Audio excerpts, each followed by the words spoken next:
I was sitting in the living room scrolling through my phone when I got a text from my sister. It was one word, run. At first, I thought she was joking, but then I called her and her voice was barely a whisper. She said, "He's in the house." My whole body froze. "Who?" I asked. Her reply made my stomach drop. "Don't turn around." 10 minutes later, the cops were dragging a man out of our basement. Don't forget to hit subscribe for more stories like this and comment below where you're watching from. My name is Emily Carter. I'm 19 years old, a freshman in college, and still living at home with my family while I save for an apartment. My 16-year-old sister, Sophie, is still in high school. She's quieter than me, always in her books, but she notices everything. People tend to overlook her, but she's sharper than most of us realize. That night felt like any other. Our parents had gone out of town to visit my grandparents, so it was just the two of us in the house. We live in a quiet neighborhood where nothing exciting ever happens. It's the kind of place where you leave your front porch light on and trust that everything is fine. Sophie was upstairs in her room studying for a history test, and I was downstairs on the couch flipping through my phone. The TV was on low in the background, and I remember thinking how peaceful it felt to have the house so quiet. I teased Sophie earlier about double-checking the locks. She always makes sure every door and window is sealed before bed. "You're too paranoid," I told her, laughing. She just rolled her eyes at me and said, "Better safe than sorry." I shrugged it off, not realizing how right she was. The hours passed slowly. Midnight came and went. I was still awake, half watching a movie and half scrolling online. The house was dark except for the glow of the screen. Nothing seemed unusual. And then my phone buzzed. One word, one text from Sophie. "Run." The moment I read Sophie's text, my first reaction was confusion. Run. Why would she say that?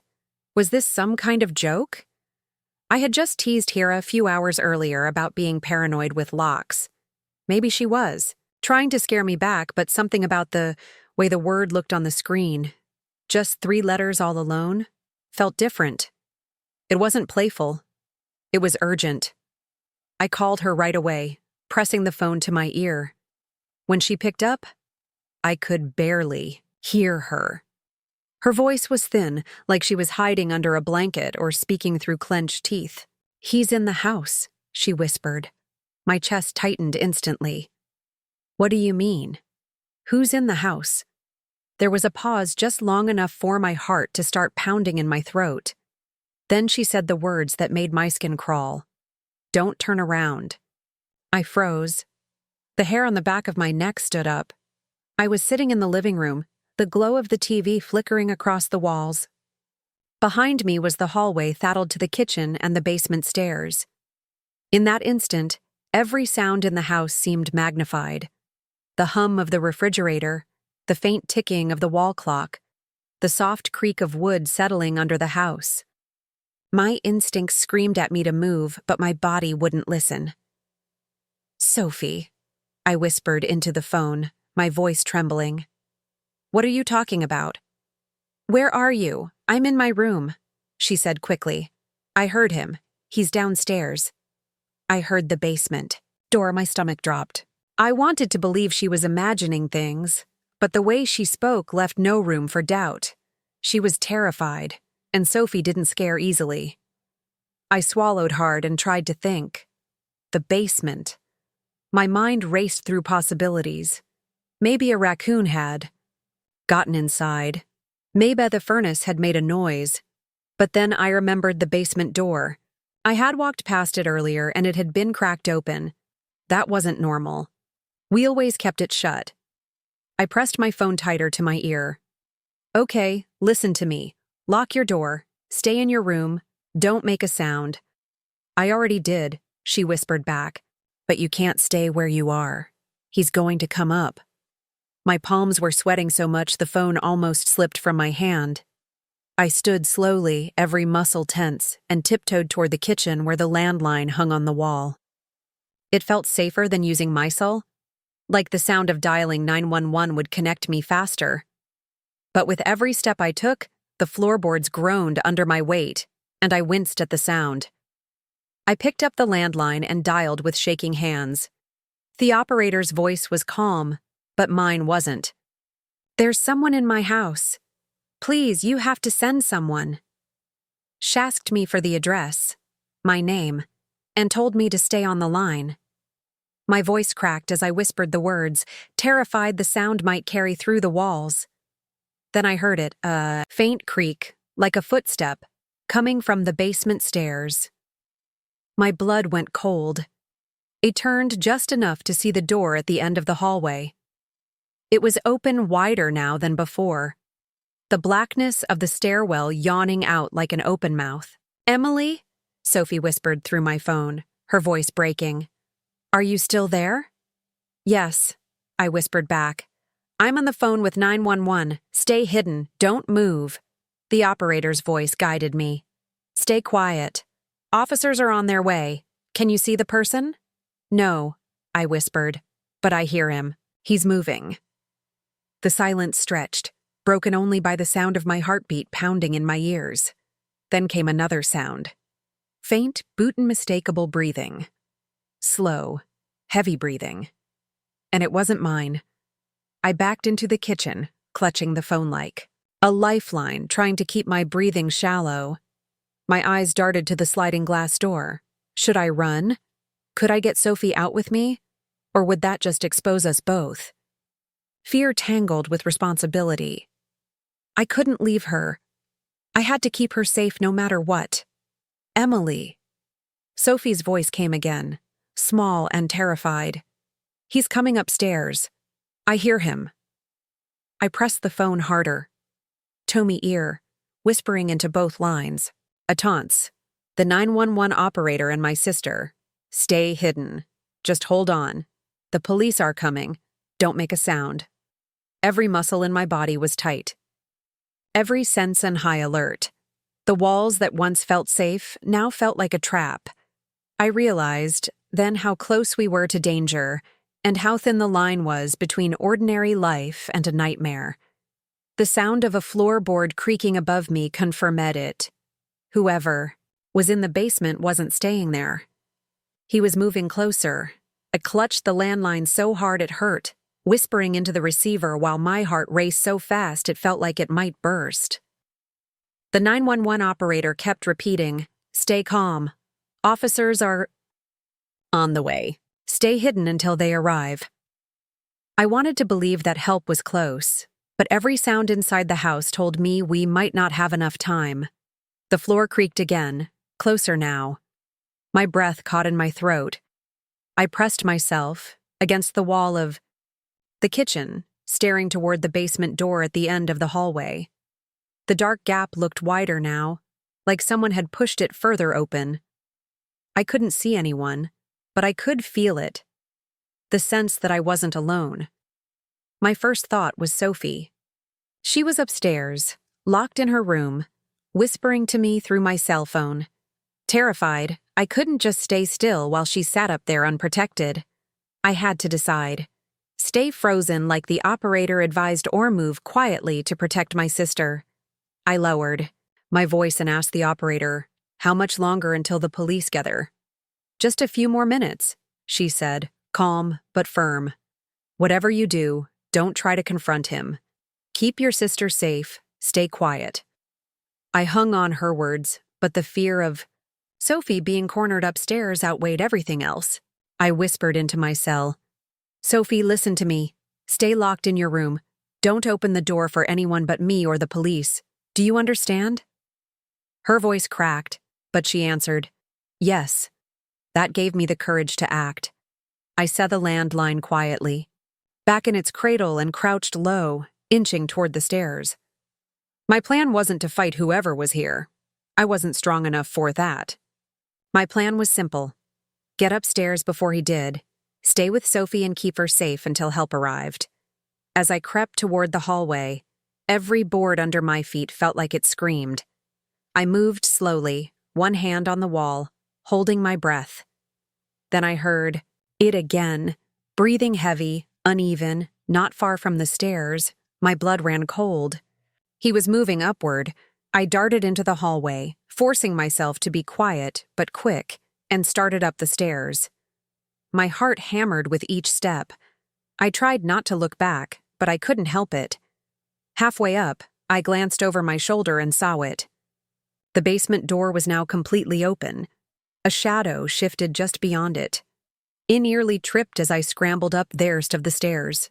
Sophie was crying softly into the phone. "Where are you?" she whispered. "I'm coming," I hissed back. "Stay calm. Don't make a sound." I reached her room and tapped 3 times softly, the signal we always used when one of us wanted the other to know it was safe to open the door. A second later, she unlocked it and I slipped inside. She locked it again instantly. Her face was pale, her eyes red from tears. "I heard him," she whispered. "He was right under me." I pulled her close, my hands shaking, and whispered, "It's okay. I'm here now." We sat on the floor against the wall, holding hands, straining to hear anything over the pounding of our own hearts. The house groaned again, footsteps moving slowly across the lower floor. Whoever he wasn't in a hurry. He was taking his time. That terrified me most of all. Then, faint but clear, the sound of the front doorknob rattling. At first, I panicked, thinking he was trying to leave. But then I realized it wasn't him. It was the police. Blue and red lights flashed faintly through Sophie's curtains. My chest filled with relief so fast I nearly cried. But I knew we weren't safe yet. Whoever was in the house still had the upper hand until the officers got inside. I whispered into my cell, "The police are here. Just stay quiet until they find us." Downstairs, loud voices shouted, "Police! Anyone in the house, make yourself known." Heavy. Boots pounded against the floor as they entered. For the first time that night, the fear shifted slightly. Someone else was in control now. Still, I didn't let go of Sophie's hand. The danger wasn't over until they found him, until they dragged him out. This nightmare wasn't finished. That was the turning point form. I had chosen not to freeze, not to hide alone, but to move, to protect Sophie, and to trust that we'd hold on just long enough. Sitting there with my sister in the dark, listening. Officers stormed through our home.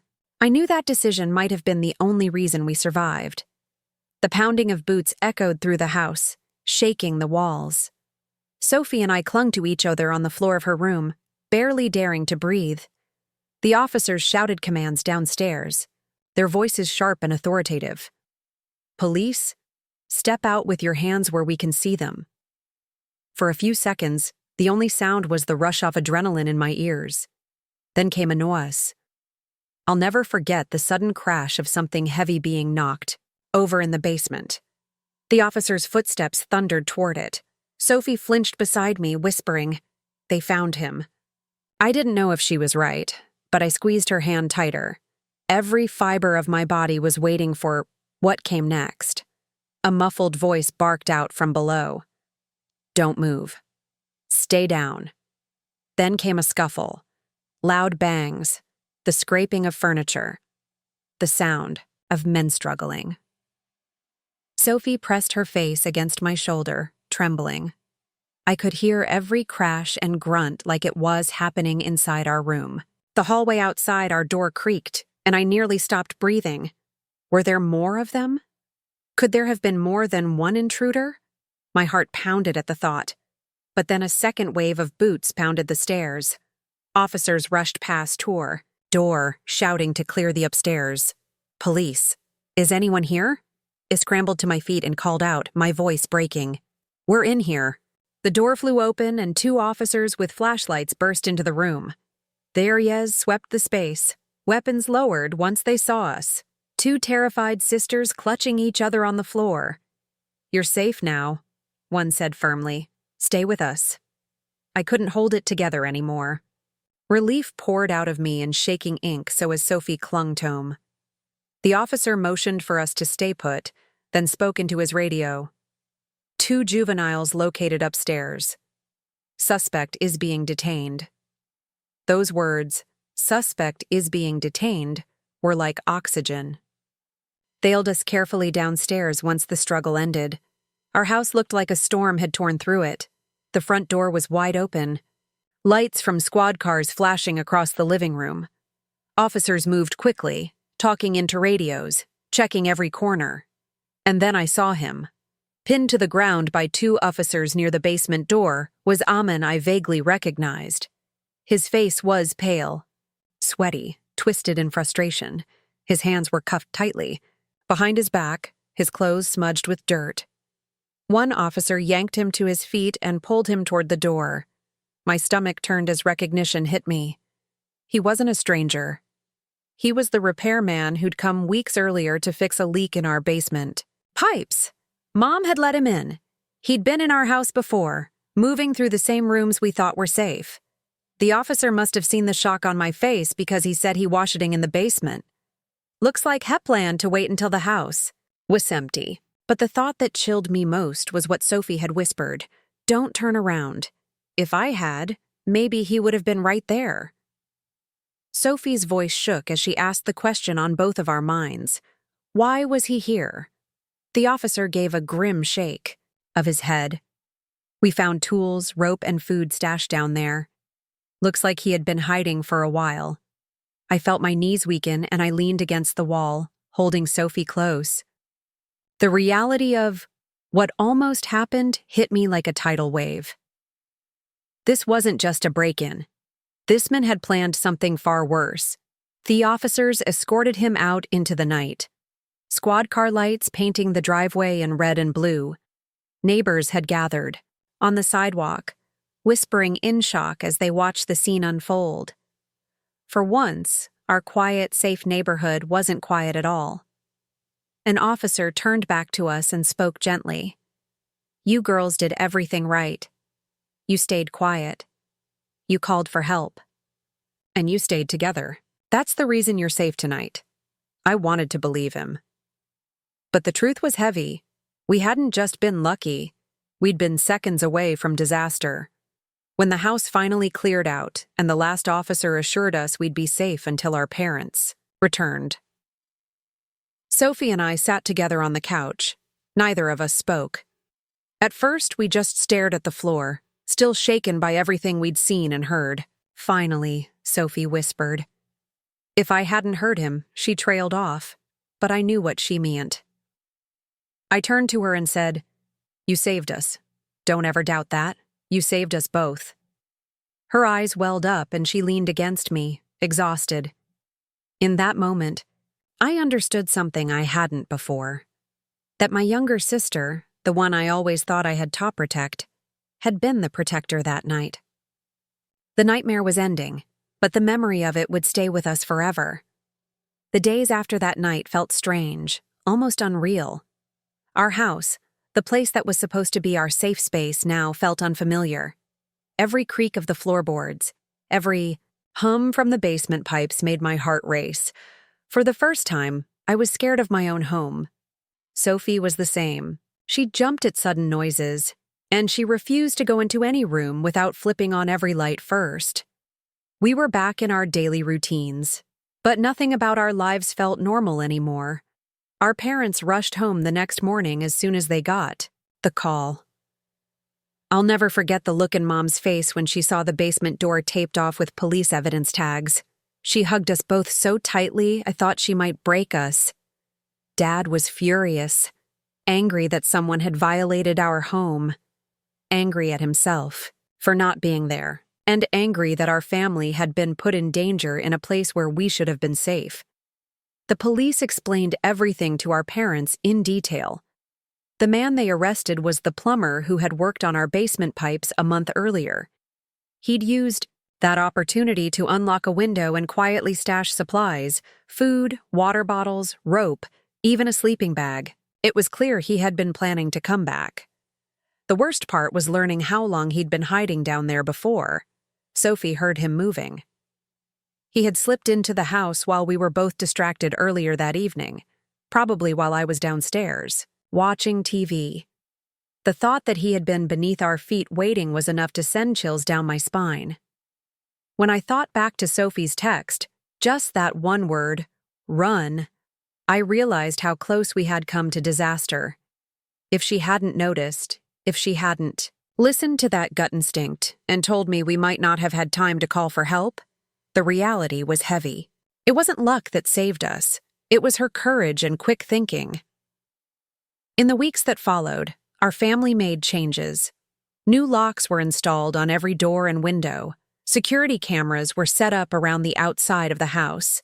Dad even bought a large dog, a German shepherd named Max, who quickly became Sophie's shadow.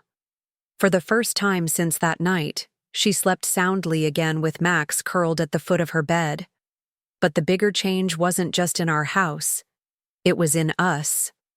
I started seeing Sophie differently. She'd always been my little sister, Theo and I felt I needed to protect.